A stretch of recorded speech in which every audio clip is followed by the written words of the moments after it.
E eu quero contar um pouquinho para a gente iniciar da minha história. Como eu falei, eu cresci num lar cristão.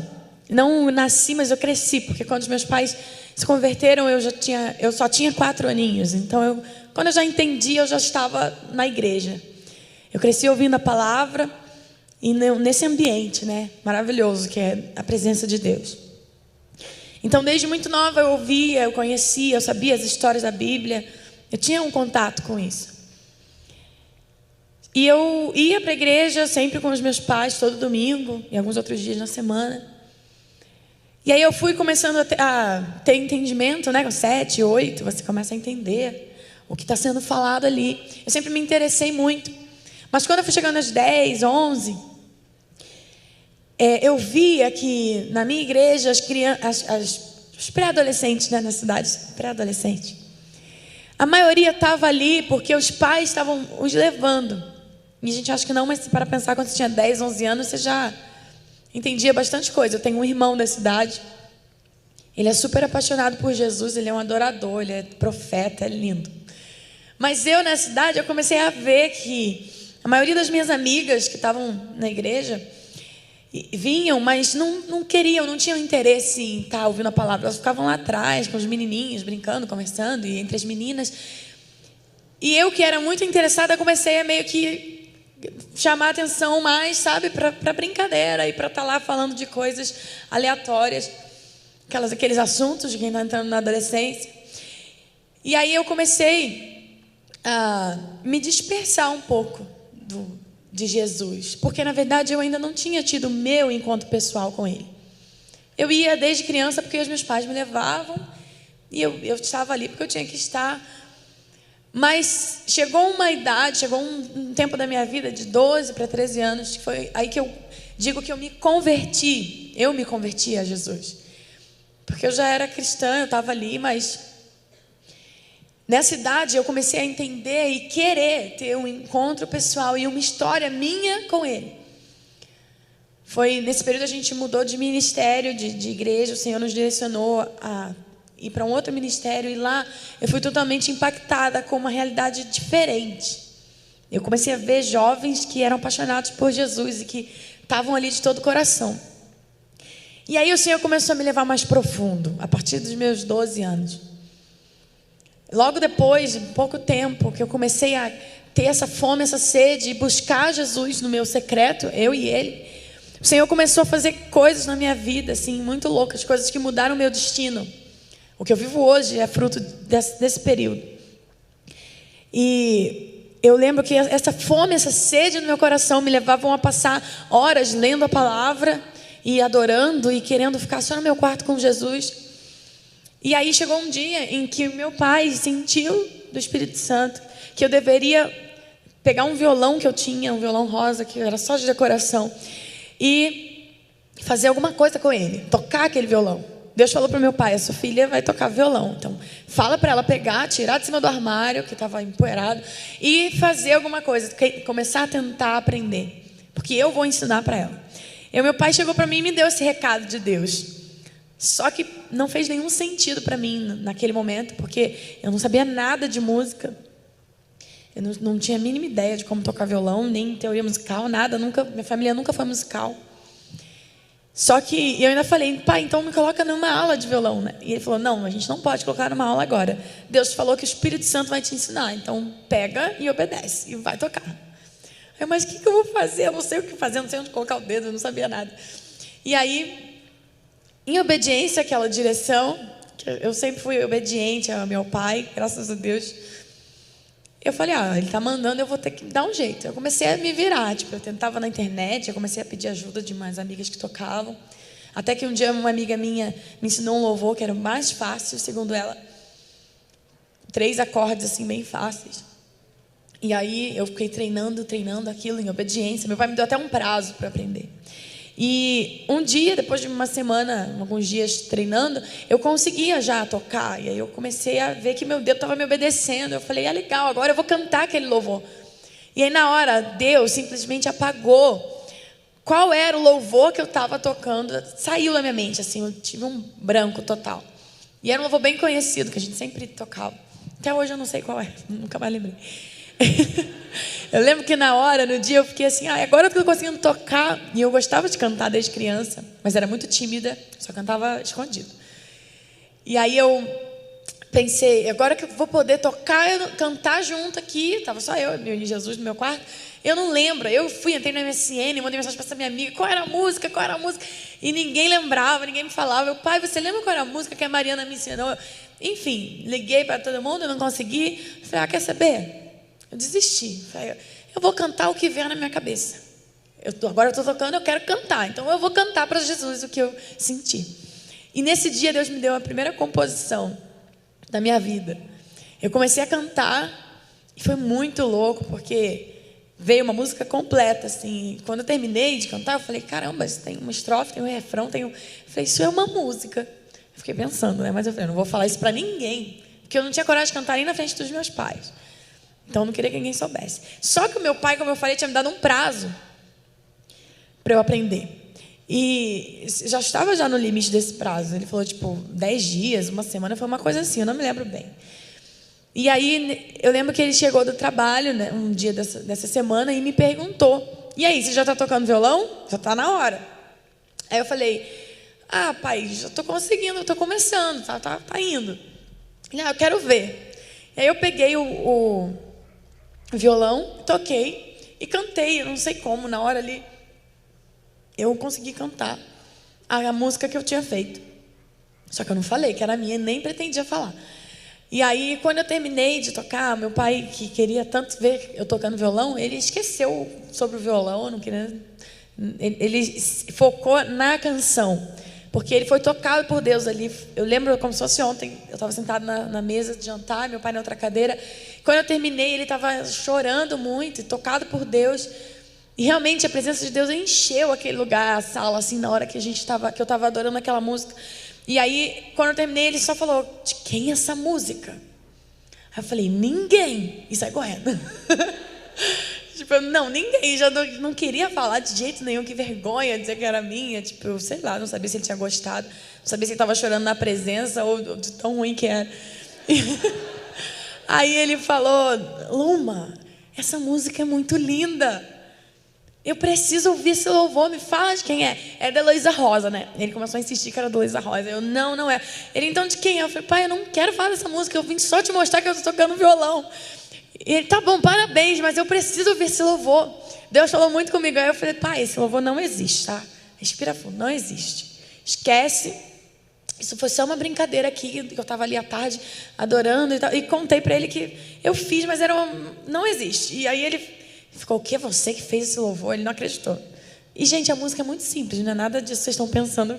Mas realmente foi a unção que ele sentiu, não o talento, sabe?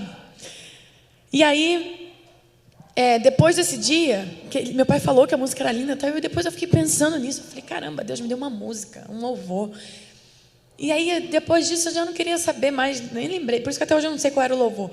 Eu só queria saber de adorar com aquilo que estava no meu coração. Toda vez que eu ia para a presença de Deus com o meu violãozinho no meu quarto, eu cantava algo novo para Deus, o que eu estava sentindo, o que eu estava passando. E todas as minhas músicas são realmente momentos que eu vivi. São carregadas de verdade por isso, porque era uma coisa que eu estava vivendo. E Deus começou a liberar, assim, as canções vinham prontas, eu começava a cantar e vinha a inspiração. Foi um dom que foi ativado ali. Porque eu busquei esse ir mais profundo em Jesus. E aí ele começou a liberar isso sobre a minha vida. Eu tinha 12 para 13, como eu falei. Só que por 5 anos, isso foi só entre mim e Jesus. E quem sabia era só a minha família, que eu via ali em casa. Mas eu fiquei 5 anos adorando e compondo e oferecendo esses louvores a Ele no secreto. Porque a gente não sentia que era tempo de fazer nada com aquilo. Apesar de que nesse tempo Deus começou muitas vezes a falar e fazer promessas em relação ao meu futuro. Deus revelava a pessoas, as pessoas tinham visões, enfim, profecias, dizendo que Deus iria me usar no louvor, né, e usar essas canções para alcançar multidões. Isso para mim era algo muito distante. Mas eu sabia que Deus é um homem, Deus não é homem para que minta. Então eu cria, mas eu pensava, isso vai acontecer quando eu tiver 50, 45 anos de idade. Porque eu não canto na frente de ninguém, eu não tinha coragem nem de falar, de apresentar trabalho era uma dificuldade. Como que eu vou cantar para a multidão? O pessoal está viajando aí nessas visões. Mas amém, se Deus está falando, Ele vai fazer um dia, né? Mas eu não imaginava que com 18, 5 anos depois que isso começou, Deus ia dar um start, falar para a gente, agora sim é o tempo de fazer algo com isso. E aí eu ainda muito tímida, muito limitada, eu ainda morri de vergonha de cantar na frente das pessoas. Mas Deus falou, quando eu tinha 18 anos, é o tempo agora de você fazer algo com isso que eu te dei. E aí eu fui produzir a primeira música. Só que nesse período, quando eu tinha 18 anos, e aí eu entro na palavra, porque eu quero falar hoje sobre uma adoração mais profunda e sobre entrega. E a gente fala de adoração muitas vezes como se a adoração fosse música, né? Ah, vamos fazer uma adoração, vamos adorar. Mas eu sei que vocês sabem disso, que na verdade a adoração não é música. A música é só uma forma de adoração. A adoração fala de uma vida de entrega, uma vida de rendição diante de Deus, de obediência. E aí Jesus já tinha me dado muitas adorações no meu quarto, música. Mas aí quando eu tinha 18, o negócio foi ficando mais estreito. Na verdade foi todo um processo, mas com 18 que ficou hard. Que Deus começou a me ensinar o que era adoração na prática. Tipo, agora você é uma adoradora, você ama me adorar, né, com o teu violão, mas não se resume a isso. Vamos ver se você é adoradora mesmo na sua vida. Porque adoração, na verdade, é um estilo de vida. E envolve tudo que a gente faz, tudo que a gente vive, todas as áreas da nossa vida. A gente adora o Senhor todo o tempo, ou não, né? A escolha é nossa. Mas, na verdade, você pode adorar o Senhor de diversas maneiras. A palavra diz, quer comeis, quer bebeis, façais tudo para a glória de Deus. Então você pode adorar a Deus até comendo, até bebendo. Tudo se trata da motivação do teu coração, amém? E aí, com 18 anos, eu estava na faculdade, já há 2 anos. Por um milagre, Deus fez uma coisa louca, que eu entrei na faculdade fazendo 16 anos, bem novinha. Eu pulei 2 anos da escola. E aí, com 18 anos, eu já estava indo para o 5º período da faculdade de Direito. Uma faculdade federal, que é muito difícil de entrar. E Deus me fez passar, assim, com 15 anos de idade. Aí eu comecei fazendo 16, era o orgulho da família. Eu sou primeira filha, primeira neta, primeira sobrinha, primeira tudo. Então era assim, a realização da família inteira, assim, Luma está na faculdade federal, tão nova, e vai ser juíza, que era o meu sonho. E aí, com 18, terminando o 4º período, Deus falou para mim, Deus me pediu uma adoração mais profunda, que se tratava de renúncia e de entrega, não mais só uma música falando sobre renúncia ou entrega. O Senhor colocou à prova tudo que eu cantava, porque aquilo era real no meu coração. Por exemplo, Quem És Pra Mim, que é uma canção que fala, eu entrego tudo para não te perder, pois nada vale o mundo se eu te conhecer. Eu fiz com 13 ou 14 anos, foi uma das primeiras canções que Deus me deu. E aquilo era real no meu coração, aquele sentimento, aquela declaração. Mas eu ainda nunca tinha tido que entregar tudo para não perder Jesus, ou para não perder o chamado, o propósito dele para mim. E aí, com 18, foi a primeira vez assim que eu vi, caramba, tem que entregar tudo mesmo. Porque Deus começou a falar comigo no escritório onde eu estagiava. Lá mesmo eu comecei a ter encontros com o Espírito Santo. Momentos assim, que a presença de Deus enchia o escritório. Estava só eu ficava a maior parte do tempo sozinha lá. A ponto de eu não conseguir parar de chorar. Eu tinha que ir para o banheiro, me trancar, orando para não chegar nenhum cliente, porque eu não conseguia me recompor de tanto que Deus estava falando, me ministrando. Eu sempre deixava uma adoração tocando, e aí chegou nesse 4º período, isso estava acontecendo constantemente. E eu não entendia por que aquilo estava acontecendo. Chegou uma hora que eu quase não conseguia mais trabalhar. E eu falava, Deus, por que o Senhor me pega desse jeito aqui no escritório? Eu não estou entendendo. E aí um dia o Espírito Santo falou claramente para mim, no meu coração, porque eu estou só te mostrando que você não nasceu para isso, para estar nesse escritório. Você nasceu para isso que você está vivendo aqui, que é adoração. E eu colocava vídeos de adoração da Betel, que é um ministério que me abençoa muito. E aí o Espírito Santo me mostrou assim, você não nasceu para estar aqui, você nasceu para isso. É isso que te move, é isso que te toca, é isso que você nasceu para fazer. Por isso você é tão tocada por isso eu te visito nisso. E aí eu comecei a ver, eu falei, caramba, e agora? Que eu estou aqui, eu já estou no meio da faculdade. E agora você vai me falar isso? E na verdade, mal lembrava eu que lá na minha adolescência, quando eu estava adorando dentro do meu quarto, muitas vezes na presença de Deus, em momentos de visitação tremenda do Espírito Santo, eu em prantos, eu cheguei muitas vezes a orar para o Senhor e pedir, Pai, eu só quero para a minha vida, o que eu quero para a minha vida é só viver nessa atmosfera para sempre. O meu desejo é estar sempre, me deixa, Senhor, estar sempre em ambiente de adoração. Eu pedia isso para Deus. Isso queimava no meu coração, porque aquilo que eu vivia dentro do meu quarto, só eu e Jesus, era a melhor coisa da minha vida, eram os melhores momentos do meu dia. Eu chegava da escola e eu ia correndo para ler a Bíblia e orar e esperar o que Deus ia fazer naquele dia. Eu virava noites e noites. A minha adolescência foi assim, de uma busca profunda por Jesus. E aí, eu não lembrava, mas eu tinha feito essas orações muitas vezes, pedindo a Deus, eu quero viver adoração, eu quero viver de adoração para adoração. Eu só quero te adorar. E deixa eu te falar uma coisa, o que você fala para Deus tem muito poder, e o Senhor não esquece. Tem orações que a gente faz que a gente não se lembra. E às vezes depois lá, quando Deus cumpre, faz aquilo que você orava, que você vai se tocar. Fala, ué, mas não é que eu orei isso? E o que Deus fez na minha vida, e o que eu vivo hoje, é o quê? Eu às vezes paro para pensar nisso, eu falo, cara, eu sou muito privilegiada, porque estar no ministério e fazendo o que Deus me chamou para fazer, é um presente, porque, imagina, eu estou quase todos os dias na casa de Deus. Você sabe que a oração de Davi para o Senhor foi: uma coisa eu peço ao Senhor e a buscarei. Apenas uma coisa, que eu possa habitar na sua casa todos os dias da minha vida. Esse era o desejo de Davi. E eu fiz esse tipo de oração lá, e Deus fez isso na minha vida, e hoje eu falo, cara, isso é um privilégio, porque Davi queria muito isso. Ele era um rei, ele era, né, o que todos queriam ser, mas o desejo dele era só um: estar todos os dias nos átrios do Senhor. E é muito bom estar pelos átrios do Senhor, pela casa do Senhor, todos os dias, ou quase todos os dias. Em várias casas, né? Pelo Brasil e, enfim, onde o Senhor me leva. E, na verdade, todos os dias, porque nós somos a casa. Nós somos o templo. Eu quero agora ir com você, falando sobre entrega, que eu quero entrar nessa parte, quando o Senhor me pediu essa renúncia.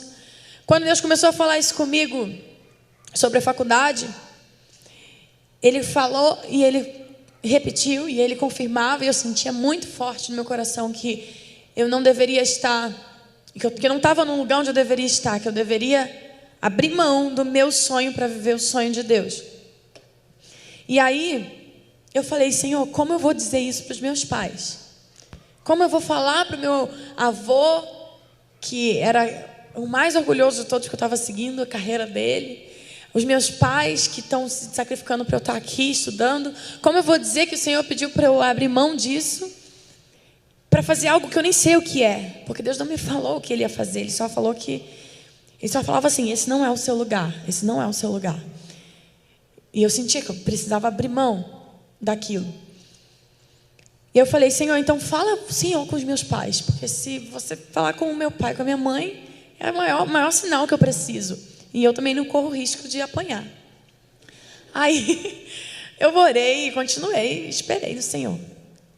Até que um dia o meu pai me ligou e falou que Deus tinha falado com ele, que era para eu sair da faculdade, trancar a faculdade e ficar, que Deus me queria 100% para Ele fazer o que Ele tinha para fazer na minha vida. Aí foi o primeiro passo. Eu falei, amém, pai, mas agora como a gente vai falar isso para minha mãe? Minha mãe era mais casca grossa.